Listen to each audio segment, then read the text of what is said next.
Welcome to my channel, it's Tia Monet, and we're back with another video.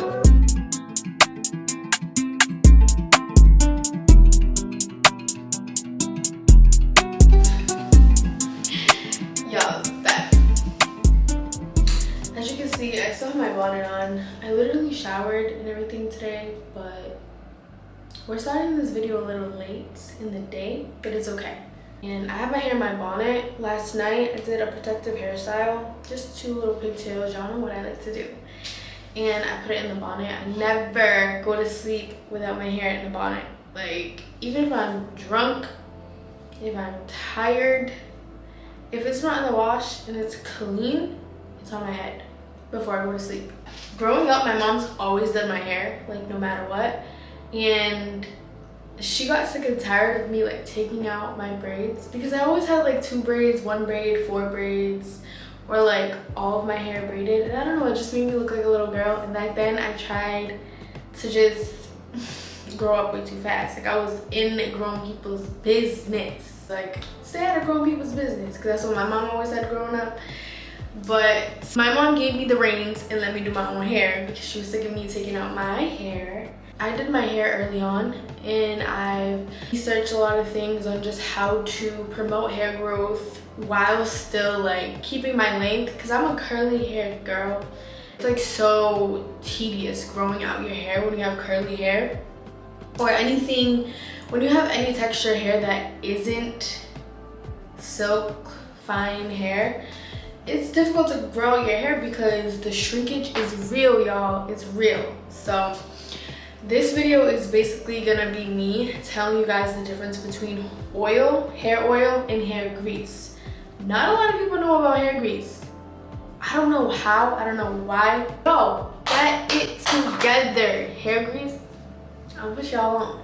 It's very important to have a moisturized scalp. If you're trying to grow your hair, you need to moisturize your scalp and your hair. The most important thing is to have a moisturized scalp. And you can do that with oil or hair grease. Moisturizing your scalp, it comes with a lot of benefits. For one, it allows the blood flow to follow through your scalp, which increases the growth of your hair. Plus, y'all don't want a dirty scalp. Like, we do not want a dirty scalp, okay? So that's why it's good to moisturize. And also wash your hair. That's why I said no dirty scalp around here, because you need to wash your hair. A lot of people have the misconception of dirty hair equals hair growth, and that's just not the case. Dirty hair equals lice, okay? Lice loves dirty hair, okay? Lice loves a dirty scalp. First thing I need to do is take off this bonnet. I've had it on all day. So let's take it off. See what's under this. I like to be soft when it comes to my hair, like not soft, but I like to be very tender and very like, I'm not tender-headed at all. Like, you can pull my hair for days and I won't move. Hair has feelings, like what I believe. So I feel like when you care for your hair, the way you care for your hair is the way it responds to you. So when you're very like soft and you just like, you handle it with care, I believe that it'll do what you want it to do. Okay, not saying like, oh, your hair's not growing because you're too rough. I mean, it could be, because being too rough promotes to more breakage, especially if you don't know how to comb out your hair, leads to more breakage. First up, we're gonna do, take out any bun, braid that you have in your hair. To brush out my hair, I always have a water bottle on deck. Okay, this is pink. I always section out my hair before I brush it out. Or if it's really, really naughty, I'll brush out the bottom first of one side and then I'll section it out. Just because it's easier to like take apart. Always use water when you're brushing out your hair. If it's dry, don't just go to brush out your hair, because it will lead to more hair loss than needs be when you're brushing out your hair. Also, starting out from the bottom will very much be easier for you when you're brushing out your hair. And then once you get to the roots, make sure you get to those roots. It's easy to forget to get to your roots because you're like, oh, the rest of my hair is already knotted out or brushed out or whatever. No, those roots are where hair starts to tangle. So make sure you are getting those roots, baby. To brush out my hair, if it is dry, I love to use a moisturizer rather than a leave-in conditioner, because with my hair at least, a leave-in conditioner allows it to form curls. And when I put my hair in a protective hairstyle or when I'm brushing it out, typically I don't want my curls to form. I just want my natural state of hair all combed out. I don't want any curls. After I'm done getting the knots out of my hair, if I am 100% sure, or at least 90% sure, because I have curly hair, so I comb out my hair and then it's knotted again. But one thing that I do after I'm done with the knots, I wet my hair a little more and then I get like knotty brush. I call this a knotty brush to get the knots out. And I just brush it through. I like rake it through my hair and it starts like forming whatever curl it wants to form. And then I twist the remaining parts. On the left side, my left, you're right, I think. But on my left side of my hair, I'm gonna be applying grease. And then on my right side of my hair, I'm gonna be applying the hair oil. So you guys can kind of see the difference. You won't really see a difference, or maybe you will, I don't know. I usually just feel a difference on my scalp using oil versus grease. So that's why I use both of them for different things. Now that this side of my hair is all brushed out, the left side, which is gonna be the side that I'm applying the grease, I kind of wanted to give you guys a little backstory and tell you guys what grease is, because not a lot of people know what grease is.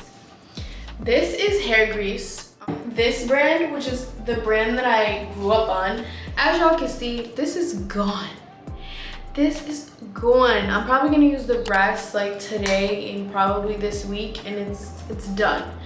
But this is Broner Bros. This is the company that makes this type of grease. And then here's another company who makes this type of grease. It's the same thing. It looks like this, the Do Grow one. It's a soft consistency, but obviously it's not gonna like fall out like a jelly. I have a hair in there. But I use the hell out of this. This specific one I grew up on. My mom has always put this in my hair, which allowed it to grow. My hair was down to my back before I cut it. And actually my hair has grown so much.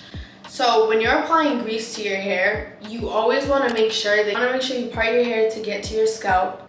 I also do the grease on the ends of my hair as well, just to lock in the moisture at the ends, because I want to prevent split ends. After I apply all the grease into my scalp, I don't like to do everywhere in my scalp. In my opinion, I don't like to put grease or oil everywhere in my scalp, because I don't want my scalp to be like very greasy.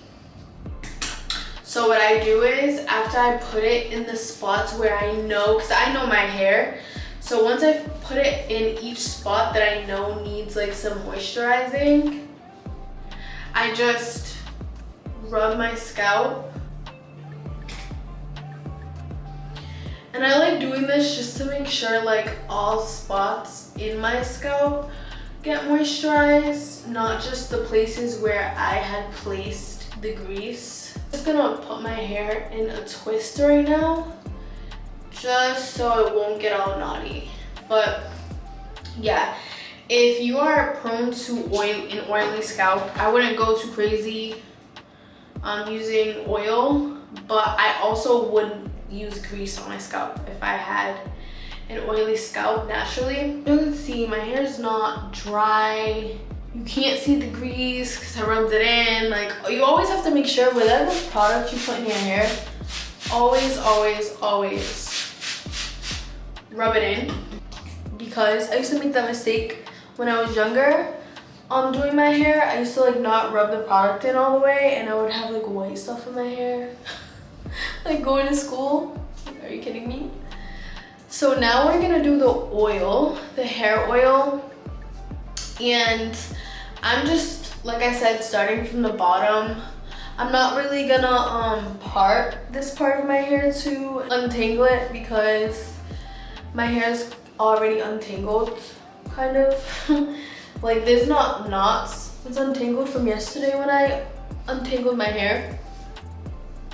So I'm just combing through it right now, and then we'll get to the good part. Guys, this oil, I only use it for like after I do my curly hair routine. After my hair dries, I put this on the ends of my hair and my scalp. We're just gonna use the Yale hair oil. I love this oil. I've been using it for years. I love it because it has rosemary in it, and it just makes my scalp feel fresh and clean. With oil, I definitely don't put it everywhere.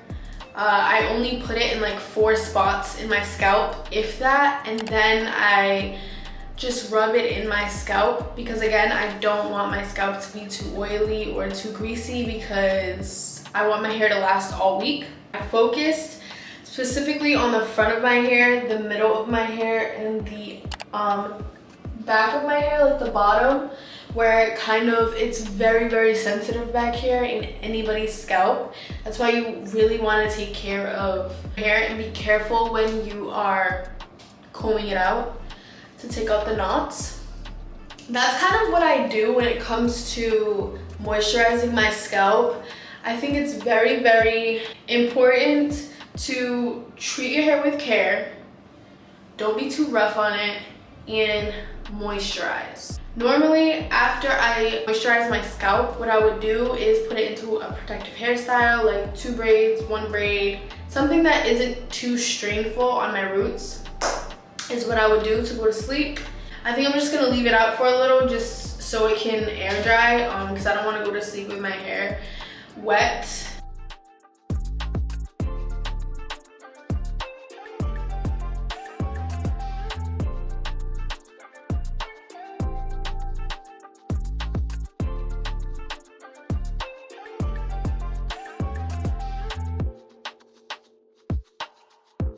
But besides that, I think I wrapped up everything that I wanted to tell you guys about moisturizing your scalp. I hope you guys loved this video, or I hope you guys took something away from it. Like I said, I love teaching about hair, and I love to learn about hair as well. So if anybody wants to put any tips down below, or if they have any questions about their own hair journey experience, put it down below in the comments. And yeah, thank you for watching this video, and I'll see you next time. Bye.